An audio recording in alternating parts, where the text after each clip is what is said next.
अब एक और पूर्व डेप्यूटी सीएम तारकिशोर प्रसाद जी हमारे साथ इस वक्त जुड़ रहे हैं। तारकिशोर जी, आप तो डेप्यूटी सीएम थे, साथ में सत्ता में थे सर, तब भी ऐसे ही नकली शराब की वजह से मौत हो रही थी, तब तो आप लोग नहीं गुस्सा दिखा रहे थे, अब निकल रहे हैं सड़कों पर। इसीलिए तो कह रही है आरजेडी और जेडीयू की सरकार ये अवसरवादिता है। माननीय मुख्यमंत्री नीतीश कुमार जी के साथ सरकार में थे तो हमेशा ही अपने सरकार के दायित्वों का बोध समय समय पर माननीय मुख्यमंत्री जी को हम सब कराते रहे, और उस समय उत्पाद मंत्री भी जनता दल यूनाइटेड के थे और उनको भी हम सब कहते रहे हैं। ऐसा नहीं है कि उस समय हम सब कोई चुप्पी मारकर बैठे हुए थे। देखिए, सबसे बड़ी बात है कि शराबबंदी निश्चित तौर पर लागू होना चाहिए, लेकिन जो लैप्सेज है।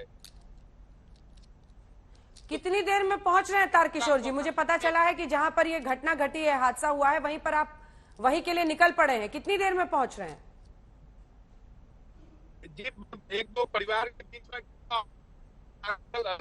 गांव के अलग लोग जहरीली शराब से कर्मित हुए हैं और सबों से मिलकर फिर सारी बातों को सदन में हम सब। ठीक है सर, या तो आपको रुककर कहीं पे बात करनी होगी या फिर वहां पहुंचकर बात हो पाएगी, क्योंकि आपका सिग्नल कट रहा है, आप ट्रैवल कर रहे हैं इसलिए सिग्नल कट रहा है।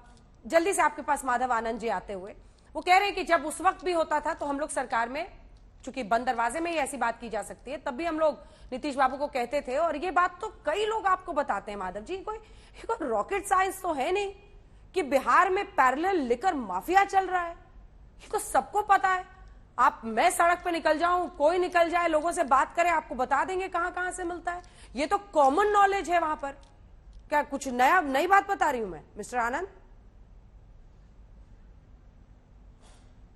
अंजना जी, जो आप कह रही हैं वो तो सब पब्लिक डोमेन में है, और शराब जो है मिल रहे हैं और लोग पी रहे हैं, जहरीली शराब भी पी रहे हैं, लोगों की मृत्यु भी हो रही है। लेकिन ये कहना कि सरकार कुछ नहीं कर रही है, आखिर सुशील मोदी जी ने भी कहा ना कि 4 लाख से ज्यादा केसेस है, मेरे ख्याल से 6 लाख से ऐसे हो, तो आखिर लोग अगर दुरुपयोग इस कानून का कर रहे हैं तो पकड़े भी जा रहे हैं, उन पे केसेस भी हो रहे हैं, उनकी गिरफ्तारी भी हो रही है और जेल के सलाखों के पीछे भी जा रहे हैं। देखिए, शराबबंदी कानून को बीजेपी के कुछ नेता दूसरे चैनल पे बात कर रहे थे, बता रहे थे कि नहीं, शराबबंदी नीतीश जी की, चाहे सुशील मोदी जी बता रहे थे कि इनकी व्यक्तिगत जैसो राय थी।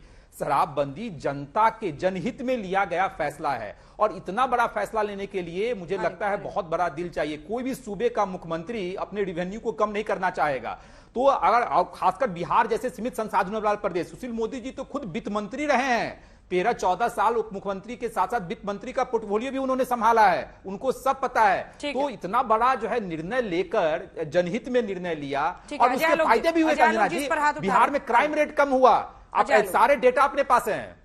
अजय आलोक,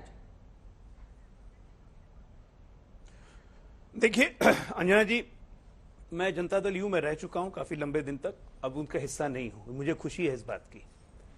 लेकिन क्या यह सच्चाई नहीं है कि 2019 में माधव आनंद जी जदयू में नहीं थे, वो दूसरी पार्टी में थे, चुनाव भी हमारे खिलाफ लड़ रहे थे, आरजेडी भी हमारे खिलाफ चुनाव लड़ रही थी।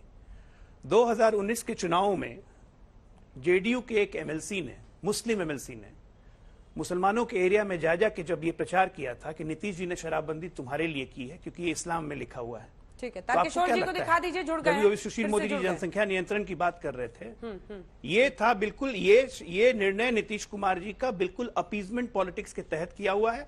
आज भी ये निर्णय अपीजमेंट पॉलिटिक्स पे ही जा रहा है, तुष्टीकरण पे ही जा रहा है।